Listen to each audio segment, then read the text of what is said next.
जिनको लगता है ना कि घर को वेल मेंटेन्ड और वेल ऑर्गेनाइज रखने के लिए पैसों की जरूरत है, आज मैं उनको गलत साबित करने वाली हूँ। समर्स की वार्डरोब को ऑर्गेनाइज करूंगी बिल्कुल जीरो कॉस्ट में। घर के ही वेस्ट आइटम को रीयूज करके इस तरह के DIY ऑर्गेनाइजर्स बनाएंगे कि ढेरों ढेर बैग्स, कपड़े, जूते कम जगह में परफेक्टली ऑर्गेनाइज हो जाएंगे। नो डाउट सलीका, समझदारी और स्मार्ट प्लानिंग ही घर को जन्नत बनाती है। साथ के साथ आपके क्वेश्चन और मेरे दिल की बातें कि आप सुस्ती और थकन के बावजूद खुद को प्रोडक्टिव किस तरह से रखती हैं, मॉम लाइफ, हाउस वाइफ और यूट्यूब की लाइफ को बैलेंस किस तरह से रखती हैं, how I keep myself motivated. तो चलिए जी वीडियो स्टार्ट करते हैं।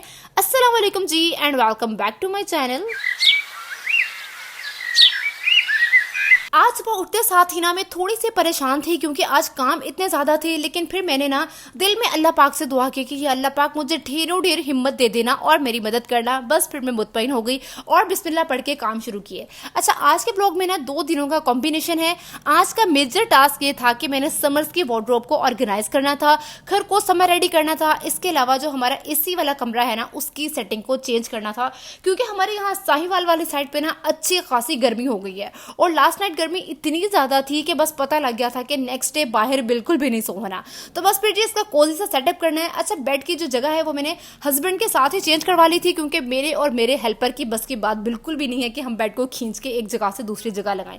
इसके अलावा बाकी सेटिंग मैंने हेल्पर की हेल्प से कर ली थी। और ये देखिए जी, पहले बिफोर आपको दिखाया, अब आफ्टर दिखा रही हूँ। यहाँ पे नीचे सारे कारपेट बिछा लिया है, सामने सोफा कम बेड रख दिया है, बेड को मैंने इधर कर दिया है और साइड पे बड़ा सोफा लगा दिया है ताकि बैठने की भी जगह रहे। और हम इस बड़े कमरे में ही ऐसे चलाते हैं ताकि अगर ज्यादा लोग भी आ जाए ना तो इस कमरे में हम एडजस्ट हो सके। इसके अलावा मैं और मेरे हस्बैंड ना नीचे 2 मैट्रेस बिछा के उसी पे सोते हैं क्योंकि लास्ट नाइट भी अब्दुल मुइज बेड से गिर गया था। बहुत ज्यादा वो हिलता है तो हमें जब नीचे सोते हैं ना तो इस चीज का कम से कम डर नहीं रहता। तो खैर समर्स के लिए इस कमरे का बहुत ही कोजी सा सेटअप लगा दिया हुआ था। हम लोग खैर थक गए थे, ये काम इतना आसान नहीं था जितना वीडियो में आपको देखने से लग रहा होगा, लेकिन अल्हम्दुलिल्लाह ऑन टाइम हम इस काम से फ्री हो चुके हुए थे। अच्छा, यहाँ पे जो मैं क्लिप्स ऐड कर रही हूँ वो नेक्स्ट डे की है और नेक्स्ट डे का टारगेट ये था कि लिविंग रूम की डीप क्लीनिंग करनी है और बेडरूम की डीप क्लीनिंग करनी है। इसके लिए भी सोफे हटवा के अब इसके नीचे से सारी सफाई मैंने हेल्पर की हेल्प से करवानी थी। अच्छा, यहाँ पे क्वेश्चन आप लोग मुझसे ये पूछते हो कि आप खुद को प्रोडक्टिव किस तरह से रखती हैं, और कल भी मेरी एक वीडियो के नीचे ये कमेंट आया कि भाई मुझसे खुद को प्रोडक्टिव नहीं रखा जाता। देखिए, सबसे पहले ना मैं गोल्स को सेट करती हूँ। गोल्स यहाँ पे ये नहीं कि भाई मैंने फलां चीज जो है वो खरीदनी है, मैंने फलां जॉब जो है वो वहां तक पहुंचना है, ये गोल्स नहीं होते। मेरे गोल्स ये होते हैं कि नेक्स्ट डे के मेरे मेजर टास्क क्या हैं, कि मैंने वार्डरोब को ऑर्गेनाइज करना है, मैंने लॉन्ड्री करनी है। इस तरह के गोल्स में सेट करती हूँ और फिर उनको मैंने हर हाल में अचीव करना ही करना है। और तीसरी चीज ये कि फिर मैंने उस चीज पे शुक्रगुजारी करनी है ताकि मुझे मेंटली जो है वो सुकून रहे। अब यहाँ पे मैं आपको मिसाल देती हूँ कि अक्सर लोग गोल्स सेट तो कर लेते हैं लेकिन उसके बाद सुस्ती के मारे, थकन के मारे, अच्छा कल कर लेंगे कोई बात नहीं, परसों कर लेंगे कोई बात नहीं। देखिए, यहाँ से ना आपका और आपकी लाइफ का, आपके घर का, हर चीज का कबाड़ा हो जाता है क्योंकि काम जमा होते होते जब पहाड़ की तरह हमारे सर पे आते हैं ना तो इससे ना सिर्फ हम फिजिकली थक जाते हैं बल्कि हम मेंटली भी फ्रस्ट्रेट हो जाते हैं, गुस्सा चढ़ जाता है और मेंटली थकन ही हमें इतना थका देती है कि हमारे असाब कमजोर होना स्टार्ट हो जाते हैं। तो सबसे पहले अपने गोल्स सेट करें और उस पर डटे रहें कि जो चीज आपने डिसाइड की है वो आपने करनी ही करनी है। लेकिन यहाँ पे चीज की मैटर करती है कि आप अपने टाइम को किस तरह से डिवाइड करते हैं, अपने टाइम को किस तरह से मैनेज करते हैं। और टाइम के प्रॉपर मैनेजमेंट की वजह से ही आप अपनी मॉम लाइफ में, अपने करियर में और अपनी हाउसवाइफ की लाइफ में बैलेंस रख पाते हैं। नो डाउट शुरू में बहुत खपना पड़ता है। जब मैंने अपना यूट्यूब चैनल स्टार्ट किया था ना, लिटरली मेरा बच्चा मुकम्मल तौर पे मुझसे इग्नोर हो पा रहा था, लेकिन फिर आहिस्ता आहिस्ता मैं समझती गई। ये शुक्र है कि कहीं मैंने यूट्यूब को छोड़ नहीं दिया, मैं इसको भी साथ लेके चलती रही।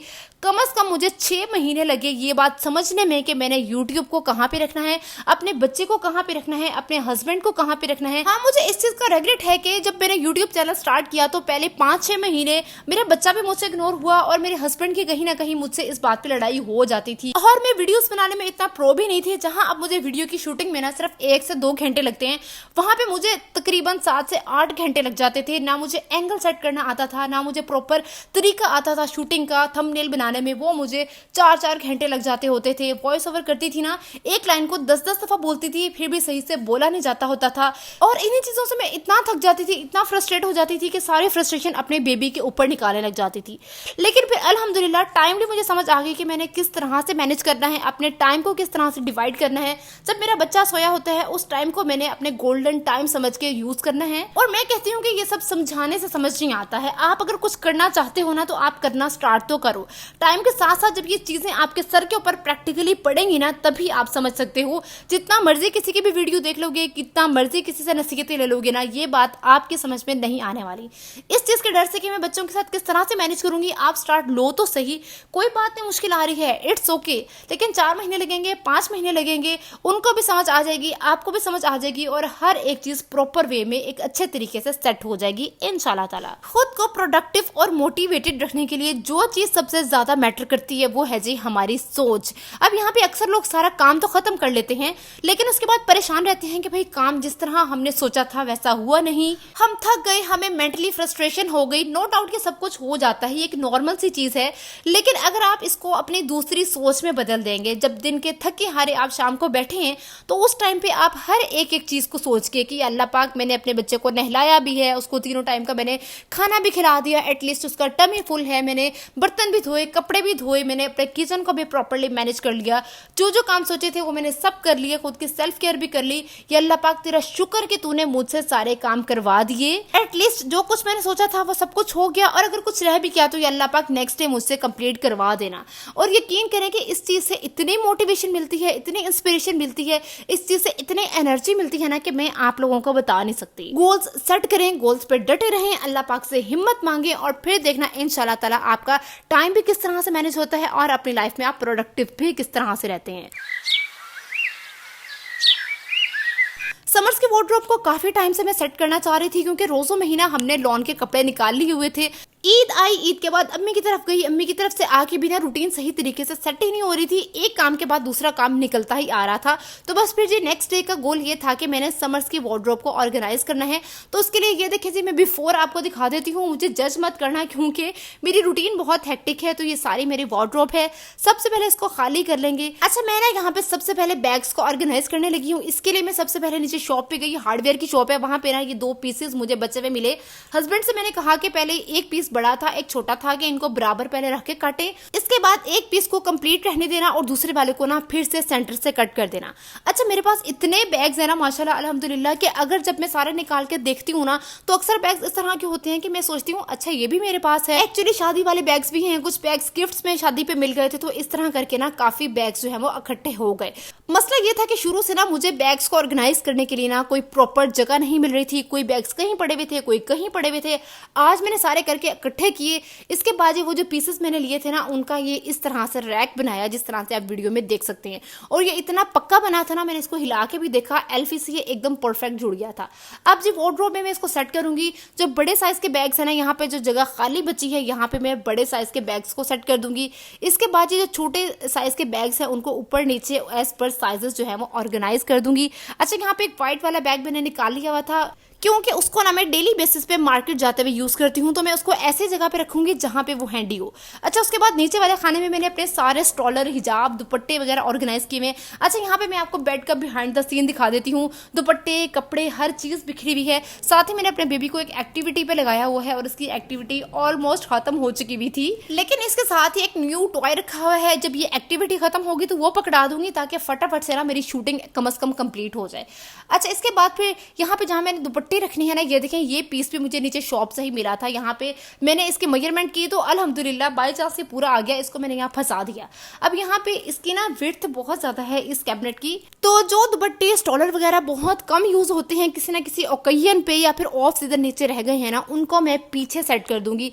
इसके बाद जो दुपट्टे और स्टॉलर डेली बेसिस पे मैं अपने कपड़ों के साथ लेती हूँ, आमतौर पे अक्सर ये क्रेप और शिफॉन के दुपट्टे सरों पे टिकते नहीं है ना नमाज पढ़ते हुए, तो इस तरह के जो स्टॉलर्स हैं चूंटों वाले, क्रिम्स, अक्सर ऑनलाइन हिजाब वालों ने अपने पेज पे लिखा होता है, ये इतने जबरदस्त है ना, समर्स के अकॉर्डिंग एकदम परफेक्ट है, सर पे टिक भी जाते हैं और हर शेड का मैंने लेके रखा हुआ है, तो इन सबको मैं फ्रंट पे सेट कर दूंगी। अच्छा इसके बाद फिर मैंने ना 2 शेल्फ डिवाइडर्स बनाए हुए हैं। इसके लिए भी मैंने क्या किया, नीचे शॉप से 2 कार्डबोर्ड ले आई। आप लोग अगर अच्छा आप लोगों के पास ये जो चीजें मैं आपको दिखा रही हूँ मैं शॉप से उठा लाई नहीं भी है ना, तो आप अच्छे क्वालिटी का कोई भी कार्डबोर्ड लेके उसके भी इस तरह से शेल्फ रैक बना सकते हो, शेल्फ डिवाइडर्स बना सकते हो। तो ये शेल्फ डिवाइडर्स मैंने अपने शेल्फ की लेंथ और विड के अकॉर्डिंग बना लिया।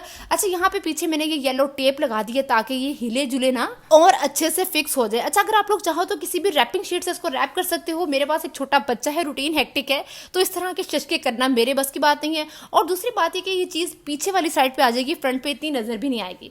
अच्छा, तो खैर ये मैंने सेट कर दिया है और इसमें एक साइड पे मैंने अपने जितने भी नाइट सूट्स हैं वो सारे रख दिए हैं और इसकी दूसरी वाली साइड पे फिलहाल मुझे कुछ समझ नहीं आ रही है, तो एंड में जो चीज बचेगी ना वो यहाँ पे मैं रख दूंगी। अच्छा, अब आखिरी वाले खाने में आ जाते हैं। ये काफी लंबा है और काफी स्पेशियस है, लेकिन मसला इसका ये था कि इसके दरमियान में भी कोई पार्टीशन नहीं थे, जिसकी वजह से ना कपड़े सारे आपस में मर्ज हो रहे थे। तो इसके दरमियान में भी मैंने एक पार्टीशन इसी तरह से लाके लगा दी हुई है।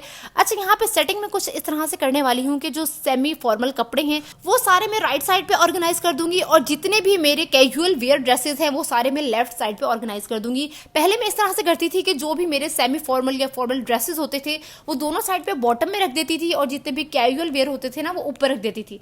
लेकिन अब होता तो इस तरह से कि जब डेली बेसिस पे कपड़े निकालते हैं तो वो मर्ज हो ही जाते हैं। तो अब मैंने कैजुअल वेयर की पूरी अलहदा लाइन बना दी है ताकि अगर मर्ज भी हो ना तो मुझे सिर्फ एक लाइन को ही ऑर्गेनाइज करना पड़े। जो सेमी फॉर्मल वाली लाइन है ना वो प्रॉपर ऑर्गेनाइज ही रहेगी, कम से कम वो डिस्टर्ब नहीं होगी। बस ये थोड़ी बहुत स्मार्ट प्लानिंग है, हम लोग होम मेकर्स करते रहते हैं, जिसकी वजह से ना हमारी लाइफ जो है वो सेट रहती है। अच्छा, इसके बाद मैं आपको दिखाया कि जहां मेरे कपड़े हैंग थे ना उसके नीचे कितना ज्यादा खलारा था। बेसिकली वो ये था कि जितने भी हैंड बैग्स हम मार्ट से लाते हैं, ब्रांड से शॉपिंग करते हैं, जो अच्छी क्वालिटी के होते हैं वो बच जाते हैं, तो वो यहाँ मैं रखती जा रही थी लेकिन उन्हें भी सेट करने का टाइम नहीं मिल रहा था। अच्छा, उसके लिए ये बास्केट जिसमें आप लोगों ने मेरे पिछले व्लॉग्स में देखा होगा, मैंने 10 किलो स्ट्रॉबेरी मंगवाई थी। वो बास्केट इतनी अच्छी क्वालिटी की थी कि मैंने ना अपने बेड के नीचे छुपा के रख ली कि इसको मैं एज एन ऑर्गेनाइजर यूज करूंगी। जितने भी हाई क्वालिटी शॉपिंग बैग्स थे, एक्स्ट्रा हैंगर्स थे, वो सारे मैंने इसके अंदर रख दिए। और ये देखें जी, जहां कपड़े लटक रहे थे नीचे कितना मैस था रहा। थोड़ी सी अकलमंदी से, थोड़ी सी स्मार्ट प्लानिंग से, थोड़ी सी होशियारी से वहीं पे देखें जी कितने अच्छे से चीजें ऑर्गेनाइज हो चुकी हुई हैं। इसके अलावा जी अपने वार्डरोब के दरवाजों को लाजमी यूज किया करें। और वहां पे जो बैग मैंने आपको कहा था, व्हाइट वाला बैग जो कि मैं डेली बेसिस पे यूज करती हूँ, वो हैंग कर दिया। अशर की हैट हैंग कर दी और अब्दुल मुइज की हैट भी हैंग कर दी, जो कि बाहर जाते हुए ये लोग गर्मी में डेली बेसिस पे लेके जाते हैं। तो ऐसी जगह पे ऑर्गेनाइज की है जहां पे हैंडी हो, एक्सेसिबल हो। अच्छा, यहाँ पे एक शेल्फ डिवाइडर रह गया था जिसका मैंने आपको कहा था कि बाद में जो चीज बचे कि वो यहाँ पे रखूंगी। अच्छा, यहाँ पे मैं अपने वो कपड़े रखने वाली हूँ जिनका कोई काम बाकी है करवाने वाला या फिर जिनकी रिपेयरिंग वगैरह करवानी है। अच्छा, यहाँ पे ये मेरा बड़ी ईद का ड्रेस है जो कि मैं बहुत जल्द रिवील करूंगी। इसका दुपट्टा जो है वो मैंने अभी कंप्लीट करना है, इसके साइड पे पाइपिंग वगैरह लगवानी है, टेसल लगवाने हैं। तो यहाँ पे अगर मैं इसको बाकी ड्रेसेस में रख दूंगी ना तो ये मेरे जहन से निकल जाएगा, इसलिए ऐसे सब कपड़े मैं यहाँ पे इस वाले शेल्फ डिवाइडर में रखने वाली हूँ। साथ ही मेरे लैपटॉप की कोई प्रॉपर जगह नहीं थी तो वो भी मैं यहीं पे रखूंगी। अब मैं आपको अपने वार्डरोब की कंप्लीट लुक दिखाती हूँ। लुक एट दिस गाइस, देख के इतना सुकून मिल रहा है ना, इस चीज को मैंने इतना एंजॉय किया और मैं बार बार अपने वार्डरोब खोल के देख रही थी और इस चीज को एंजॉय करते करते ना मेरी सारी थकन खत्म हो गई। अल्हम्दुलिल्लाह अल्हम्दुलिल्लाह। वार्डरोब को ऑर्गेनाइज करके मैंने वार्डरोब तो बंद कर दी थी, लेकिन मुझे ज़हनी सुकून इतना ज्यादा मिल रहा था ना। जरूरी नहीं होती है कि आपने महंगे महंगे ऑर्गेनाइजर्स ही खरीदने हैं तभी आपकी वार्डरोब सेट होगी। आप लोग अपने कबाड़ से जुगाड़ भी लगा सकते हो, अपनी अक्ल भी इस्तेमाल कर सकते हो। अच्छा, इसके बाद मैंने आपको अपने शूज रैक भी दिखाया था कि ये बिफोर है और इसके ऑर्गेनाइज करने का एक्चुअली मुझे टाइम नहीं मिला, रूटीन काफी हेक्टिक थी। तो बस फिर जी अपने नेक्स्ट व्लॉग में मैं अपना मेकअप भी, जूते भी और अपने बेबी के टॉयज भी DIY ऑर्गेनाइजर्स बना के ऑर्गेनाइज करने वाली हूँ। तब तक के लिए स्टे ट्यून्ड, मिलते हैं जी नई वीडियो में। अल्लाह हाफिज।